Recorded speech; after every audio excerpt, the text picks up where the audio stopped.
Pengantar Administrasi Niaga. Topik ke-23 dari 60 topik.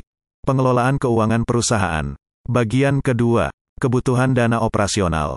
Dalam operasi bisnis sehari-hari, kebutuhan akan dana operasional merupakan sesuatu yang tidak dapat dihindarkan. Oleh karenanya, masalah pengelolaan atau manajemen keuangan perusahaan ini selalu akan merupakan hal yang sangat esensial bagi jalannya suatu bisnis. Sama halnya dengan jumlah uang yang kita butuhkan untuk hidup sehari-hari, kebutuhan keuangan perusahaan juga akan selalu berubah setiap saat. Di samping itu, setiap perusahaan juga memiliki karakter tersendiri dalam masalah keuangan ini. Perusahaan yang berbeda akan memerlukan dana yang berbeda pula bagi operasional perusahaannya. Namun, secara umum apa yang dilakukan oleh perusahaan dalam kaitannya dengan kebutuhan dana operasional perusahaan dapat meliputi 4 bidang sebagai berikut. A. Pengelolaan kebutuhan kas sehari-hari. Kebutuhan uang untuk keperluan operasional perusahaan sehari-hari harus terus dijaga ketersediaannya. Jika tidak, hal tersebut akan sangat menghambat operasi perusahaan. Jika kita menjanjikan untuk membayar gaji karyawan pada tanggal 1, maka kita harus membayarnya pada tanggal 1 tersebut. Karyawan tidak mau menunggu-nunggu yang akan berakibat terganggunya operasi perusahaan. Jika terkait dengan pihak ketiga, dana yang dibutuhkan untuk memenuhi kewajiban yang telah dijanjikan diusahakan harus tersedia pada waktu diperlukan agar tidak terkena denda, penalti atau bunga yang lebih tinggi. Hal tersebut karena uang memiliki nilai waktu, time value of money. Artinya, uang sejumlah Rp200.000 yang dimiliki saat ini memiliki nilai yang lebih tinggi daripada uang dengan jumlah yang sama namun dimiliki di masa mendatang. B. Mengendalikan kredit. Manajer keuangan tahu bahwa memberikan bantuan kredit kepada pelanggan akan memperbesar kemungkinan pelanggan untuk membeli produk dari perusahaan. Di dalam alam persaingan yang sedemikian ketat seperti sekarang ini, ketersediaan kredit yang mencukupi akan sangat diperlukan oleh pelanggan. Namun, harus tetap diingat pemberian kredit yang membabi buta akan memerlukan dana yang cukup besar dan akan mengganggu operasi perusahaan. Oleh karenanya, pemberian kredit harus tetap dilakukan secara seksama dan hati-hati dan juga mengefisienkan proses penagihan atau pengumpulan kredit yang telah diberikan. C. Mencadangkan pengeluaran modal. Pengeluaran modal dilakukan untuk membeli aset-aset utama perusahaan seperti tanah, gedung atau mesin-mesin yang memerlukan dana yang relatif lebih besar. Pengeluaran ini amat diperlukan agar perusahaan dapat terus tumbuh dan berkembang dalam jangka waktu yang lama. Ekspansi bisnis dan pembuatan produk baru seringkali juga akan membutuhkan dana yang cukup besar yang akan menguras isi kantong perusahaan.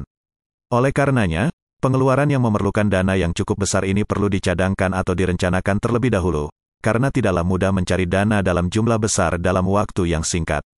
D. Mencari alternatif sumber dana. Kebutuhan dana bisa bersifat jangka pendek, biasanya dalam kisaran 1 tahun atau jangka panjang yang akan diperlukan lebih dari 1 tahun.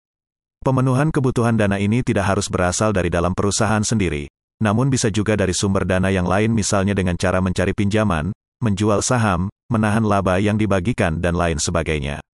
Manajer keuangan harus secara hati-hati dan bijaksana mengelola utang perusahaan ini agar tidak memberatkan beban keuangan yang harus ditanggung perusahaan.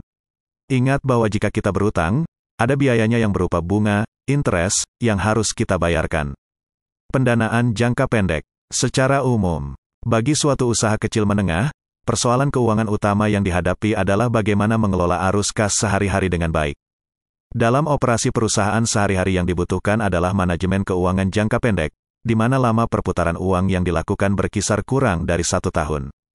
Contoh kebutuhan dana jangka pendek antara lain adalah perusahaan perlu meminjam uang untuk membeli tambahan barang persediaan atau untuk membayar tagihan yang tiba-tiba muncul.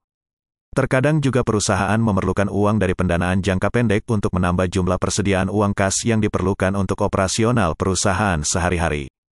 Ini dilakukan agar operasi perusahaan tidak terhenti di tengah jalan. Dalam hal ini ada berbagai cara yang bisa dilakukan oleh perusahaan untuk memperoleh dana jangka pendek, di antaranya berikut ini. A. Mengambil utang. Cara yang paling praktis untuk memperoleh dana dalam jangka pendek adalah dengan mengambil utang jangka pendek. Ini adalah cara yang paling mudah untuk mendapatkan dana dengan cepat. Perusahaan bisa berutang dalam jumlah tertentu kepada bank atau pihak lainnya yang bisa memberikan dana tersebut dengan cepat. Peminjaman ini tentunya disertai dengan tingkat bunga tertentu. Utang tidak harus dalam bentuk uang, bisa juga dilakukan dengan mengambil barang pada pemasok tertentu pada saat sekarang, di mana barang tersebut akan dibayarkan beberapa waktu mendatang. B. Mengeluarkan surat pengakuan utang. Cara lain yang bisa dilakukan adalah dengan mengeluarkan surat pengakuan utang, promissory notes. Pengakuan utang adalah kontrak tertulis yang dilakukan oleh seseorang yang memberikan janji untuk membayar sejumlah uang tertentu pada seseorang yang lain dalam jangka waktu tertentu setelah surat utang tersebut dikeluarkan. Surat pengakuan utang ini juga bisa diperjualbelikan pada pihak lain. C. Meminjam kepada keluarga atau teman.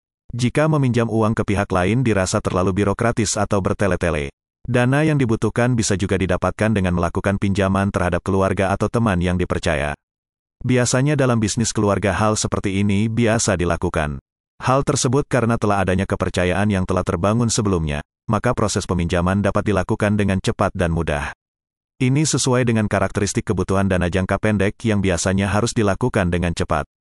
D. Menjual piutang. Terkadang perusahaan memiliki piutang pada pihak lain, namun piutang tersebut belum jatuh tempo.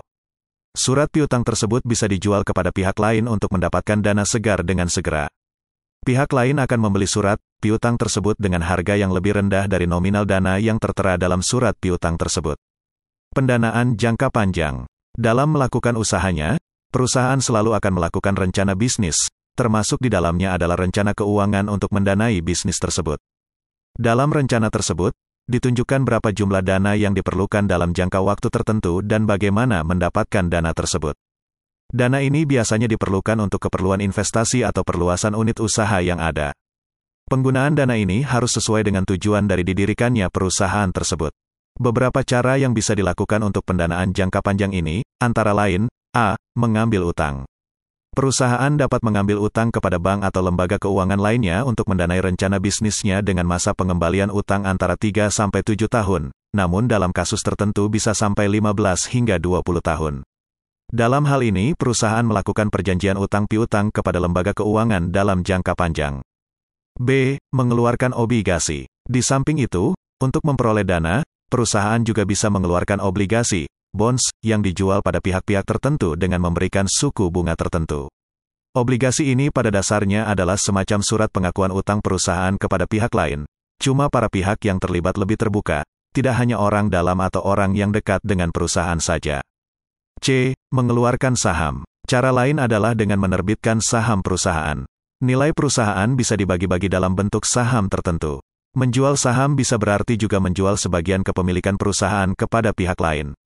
Kepemilikan seseorang atas suatu perusahaan dalam bentuk saham ini bisa diperjualbelikan kepada pihak lain. Uang yang diperoleh dari penjualan saham akan digunakan perusahaan untuk mendanai investasi perusahaan. Semakin besar investasi yang ditanamkan diharapkan nilai perusahaan juga akan semakin besar. Semakin besar nilai perusahaan menjadikan harga saham dari perusahaan tersebut akan semakin tinggi. Dengan demikian, investor yang menanamkan modalnya dalam bentuk pembelian saham perusahaan tersebut juga akan mendapatkan keuntungan yang semakin tinggi. Harga saham yang diperjualbelikan dengan demikian sangat tergantung dengan nilai perusahaan. Bisa naik namun juga bisa turun. Hal ini biasanya dijadikan bahan spekulasi oleh para investor yang bermain dalam bursa saham. Itulah materi pengantar administrasi niaga topik ke-23 dari 60 topik. Subscribe dan like, agar Anda mendapatkan update tutorial lainnya. Bagikan juga link video ini, agar teman lain juga mendapatkan manfaat channel ini. Sampai jumpa.